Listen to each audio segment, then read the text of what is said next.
Missing from this Mass are those who formed ice cubes at the parade and may never walk again. What a day this was for Scranton. Whatever. But there are only a few readings that the church gives us every year, the same gospel. That only happens a couple times. This is one, and we get that same reading every second Sunday of Lent for a reason.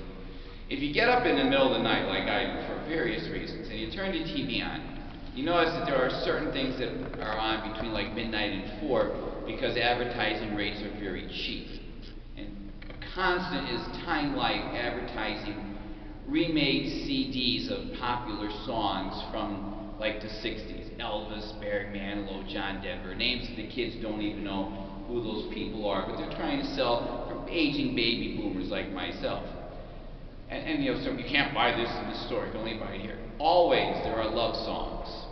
And always one of them is, now, please don't laugh.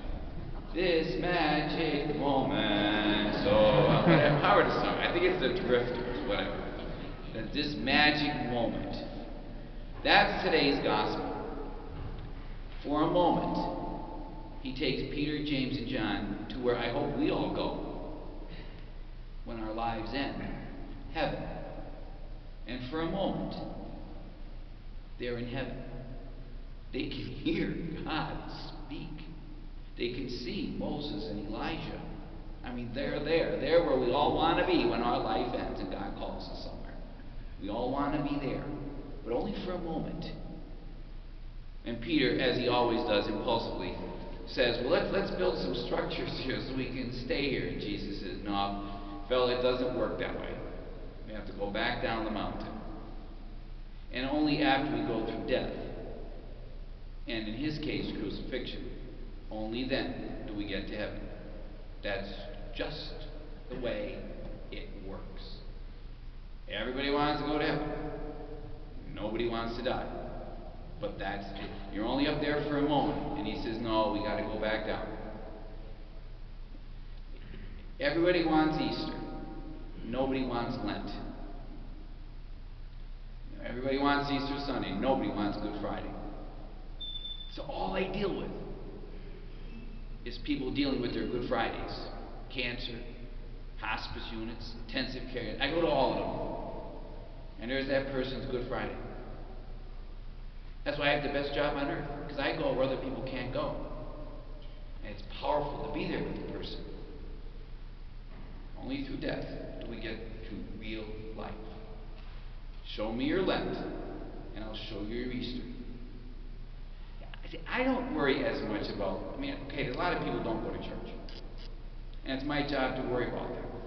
But I also worry about maybe me and you who do go faithfully. But maybe instead of going through Lent, we go through the motions. We don't really do something that's demanding. Something that's a bit of a cross, at least. A sacrifice, a suffering. Something that's demanding. You know, we don't eat meat, okay. And we give up candy, so okay. But do we really go through something that's difficult, painful, in a spiritual sense? Something life-changing? Something onerous, so that we get something glorious on Easter Sunday? Or do we just go through the motions? I want to listen to the prayer we read right before the Eucharistic prayer today. He wanted to teach us through Moses and the prophets that the Messiah must first suffer, and only then enter into his heavenly kingdom. Suffering comes first.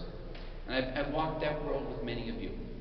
Been here a long time. I know you, some of you have been through it. But spiritually, in Lent we go through it, not just physically. That happens anyway.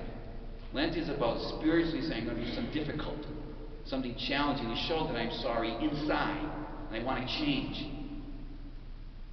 I'll give you 3, and they're easy to remember because they're going to form the word hug. Because that's what Lent should be, is giving God a hug, or letting God hug me. H, habits that you know you should change, and I know I should change. If it's a habit, it's been there a long time, by definition.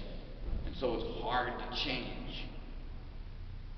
You pick what works for you. You, unwise relationships that may or may not involve a misuse of God's precious gift of sexuality. An illicit affair with a bad relation, I'm using somebody. And it's a relationship, so it's been going on a long time. That's going to be hard to change. G, grudges. By definition, if it's a grudge, it's been around for a long time. And it's hard to let go of that grudge because you may have been unfairly hurt. And you're right to be mad. Personal problem for me. I can hold a grudge with anybody, and God must be disappointed. Habits, unwise relationships, grudges. If your Lent is not demanding, your Easter will not be rewarding. It's a pure spiritual law. If your Lent is not demanding, then your Easter cannot be rewarded. That is up to you and me. Let us stand, my friends.